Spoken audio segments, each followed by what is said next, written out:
Akashvani presents Morning News.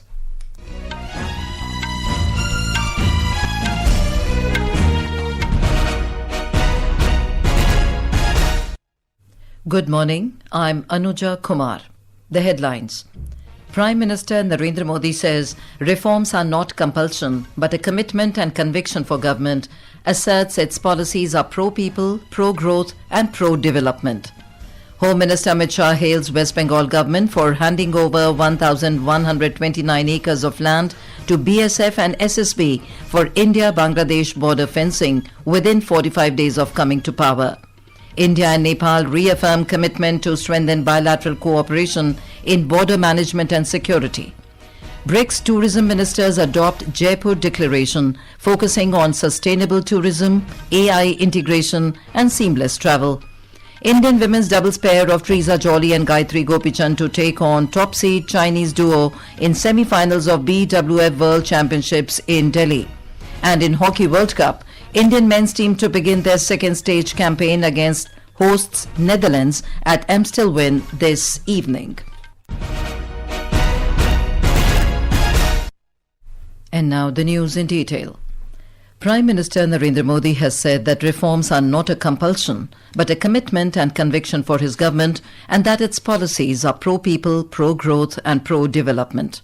Addressing the Economic Times World Leaders Forum in New Delhi last evening, Mr. Modi said his government has created a clear roadmap for reforms, with the primary focus being on reforms at the governance level. He said India is undertaking next-generation reforms at the policy level to secure the country's future. हमने reforms को लेकर एक clear roadmap बनाया। इस roadmap की प्रमुख दिशा रही है गवर्नेंस लेवल के रिफॉर्म्स हो। इसके लिए आज 21वीं सदी के भारत में हम सिर्फ रेगुलेशन नहीं बदल रहे, हम रेगुलेशन की पूरी फिलॉसफी बदल रहे हैं। The Prime Minister pointed out that his government is not merely changing regulations, but is changing the entire philosophy behind them. He said that earlier, the approach to regulations was prohibited unless permitted. Mr. Modi said the license Raj under earlier governments contributed to unemployment, while his government's production-linked incentive model is creating new opportunities. The Prime Minister also spoke about the global economic environment, saying the weaponization of resources and growing mistrust were creating new challenges. He said that even in such circumstances, the world continues to see India as a bright spot of hope and growth. दुनिया ने बड़ा भयंकर एक रूप देखा है इन दिनों। Resources का वेपनाइजेशन हो रहा, अविश्वास का वातावरण विश्व के लिए अनेक नई चुनौतियां लेकर के आ रहा। लेकिन ऐसे समय में भी दुनिया भारत को ग्रोथ और होप के ब्राइट स्पॉट के रूप में देख रही है। भारत ने पिछले 10-12 साल में अपनी 25 करोड़ आबादी को गरीबी से बाहर निकाला है। Union Home Minister Amit Shah has lauded West Bengal Chief Minister Shubhendu Adhikari for handing over 1,129 acres of land to the Border Security Force and Sashastra Seema Bal for fencing along the India-Bangladesh border in the state within 45 days of the new government coming to power. He said the request for the land required for the border fence had been pending since 2014. Mr. Shah was speaking while attending a program at the Sashastra Seema Bal Frontier Headquarters in the Rani Danga area at Shiliguri in West Bengal yesterday. The Home Minister said completing border fencing is crucial to stopping infiltration and protecting national security. He said the government will continue its zero-tolerance policy towards illegal immigration. Within 45 days of forming the government, Subhenduji allocated 1,129 acres of land for the BSF and SSB. Friends, this sense of urgency comes not merely from being a Chief Minister of Bharatiya Janata Party, but from the understanding that unless infiltration is stopped, neither West Bengal nor India can remain secure. The BRICS Tourism Ministers meeting held under India's chairship concluded yesterday with the unanimous adoption of the Jaipur Declaration, which provides a framework for strengthening tourism cooperation among BRICS member countries. The declaration outlines key areas of cooperation, including the use of artificial intelligence in tourism, sustainable tourism practices, skill development, and seamless travel facilitation. The meeting was presided over by Union Minister for Culture and Tourism, Gajendra Singh Shekhawat at Jaipur in Rajasthan and marked the culmination of the BRICS Tourism Track under India's chairship in 2026. The tourism track was taken forward under the theme Building for Resilience, Innovation, Cooperation and Sustainability. Addressing the meeting, Mr. Shekhawat said tourism will play an important role in India's journey towards Viksit Bharat by 2047 and had the potential to extend economic growth beyond major urban centers to towns, villages and remote regions. India will host the BRICS Youth Ministers meeting and the BRICS Sports Ministers meeting at Visakhapatnam in Andhra Pradesh. The BRICS Youth Ministers meeting will be held today, while the BRICS Sports Ministers meeting will take place tomorrow. The meetings will be chaired by Youth Affairs and Sports Minister Dr. Mansukh Mandaviya, with Minister of State for Youth Affairs and Sports Raksha Khadse also participating. According to the Ministry of Youth Affairs and Sports, the Youth Ministers meeting will focus on strengthening cooperation in youth development and empowerment, with the discussions on education, skill development, entrepreneurship, well-being and sustainable development. President Draupadi Murmu will confer National Teachers Awards to 48 school teachers on the 5th of next month at Vigyan Bhavan in New Delhi. The Education Ministry said school teachers have been selected through a 3-stage selection process at the district, state and national levels by the Department of School Education and Literacy. The 48 selected school teachers are from 27 states, 7 union territories and 6 organizations of the central government. Out of the 48 selected teachers, 26 are male and 22 are female. This is Akashvani giving you the news. For quick news updates round the clock, follow us on X handle at AIR News Alerts. And for details of these stories and more, log on to our website www.newsonair.gov.in and download the News on AIR app. India and Nepal have reviewed the entire spectrum of bilateral cooperation and reaffirmed their commitment to strengthening cooperation on border management and security. The discussion came up during the 14th meeting of the India-Nepal Joint Working Group, which concluded in Dehradun yesterday.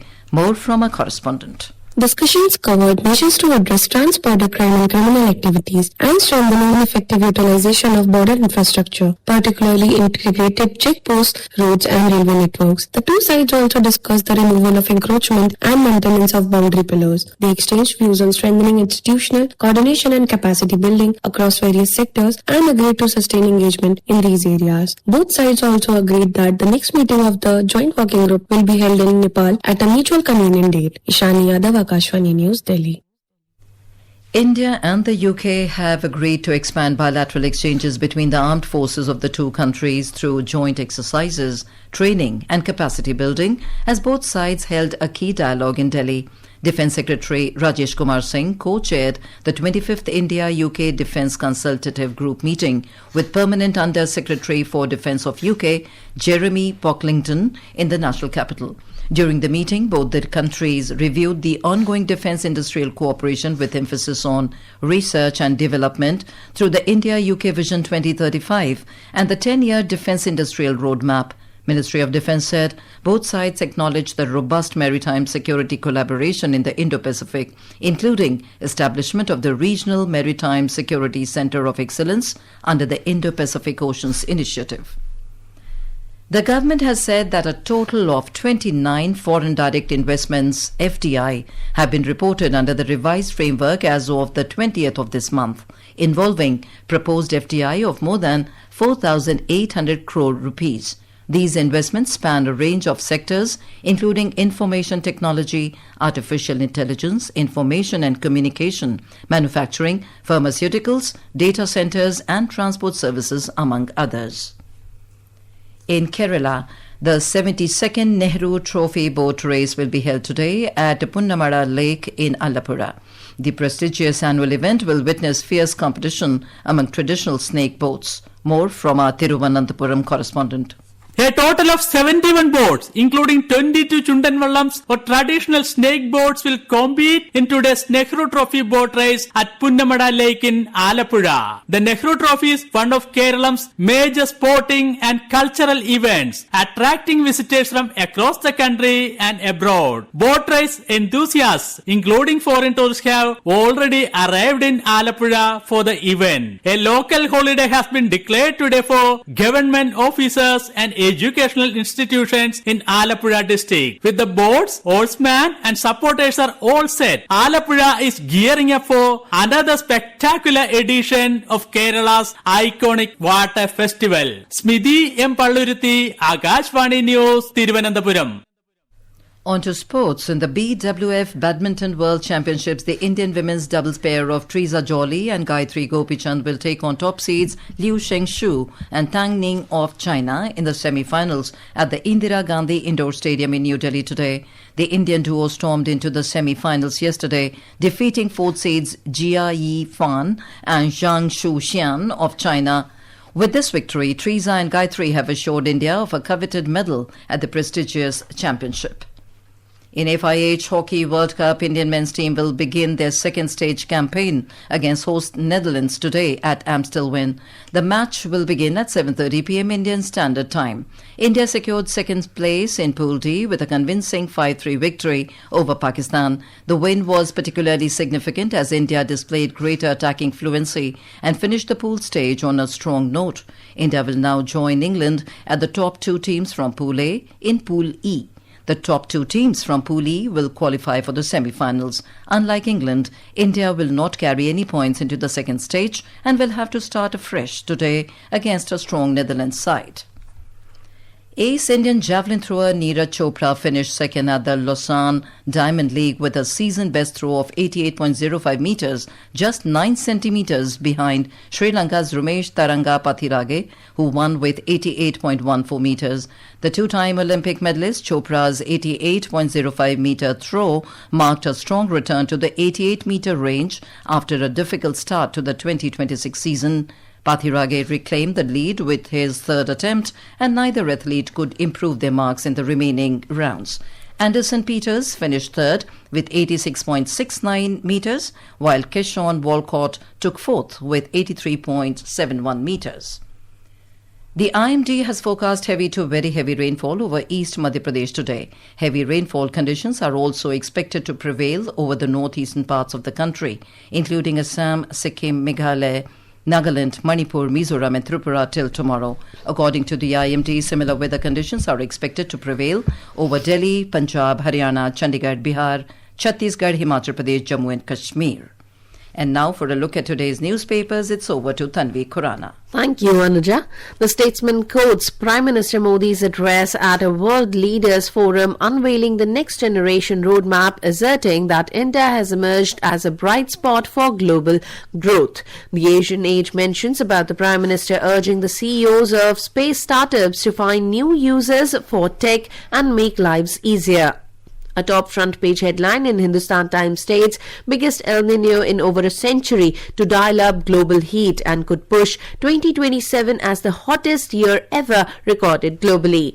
Apple and Google are set to deepen their manufacturing presence in India, reports Financial Express. And finally, all the dailies have covered the news of passing away of veteran actress Saukar Janki, the versatile face of Southern cinema at the age of 94. She started as a drama artist in All India Radio and went on to captivate viewers in Tamil, Telugu and Kannada films. And with that, it's back to you, Anuja. Thank you, Tanvi. And now, before we end the bulletin, the headlines once again. Prime Minister Narendra Modi says reforms are not compulsion but a commitment and conviction for government. Asserts its policies are pro-people, pro-growth and pro-development.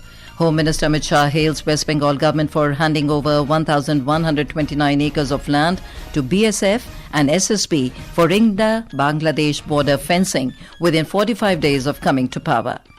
India and Nepal reaffirm commitment to strengthen bilateral cooperation in border management and security. BRICS Tourism Ministers adopt Jaipur Declaration, focusing on sustainable tourism, AI integration and seamless travel. Indian women's doubles pair of Treesa Jolly and Gayatri Gopichand to take on top seed Chinese duo in semifinals of BWF World Championships in Delhi. And in Hockey World Cup, Indian men's team to begin their second stage campaign against hosts Netherlands at Amstelveen this evening. And with that, we end the morning news. Have a nice day.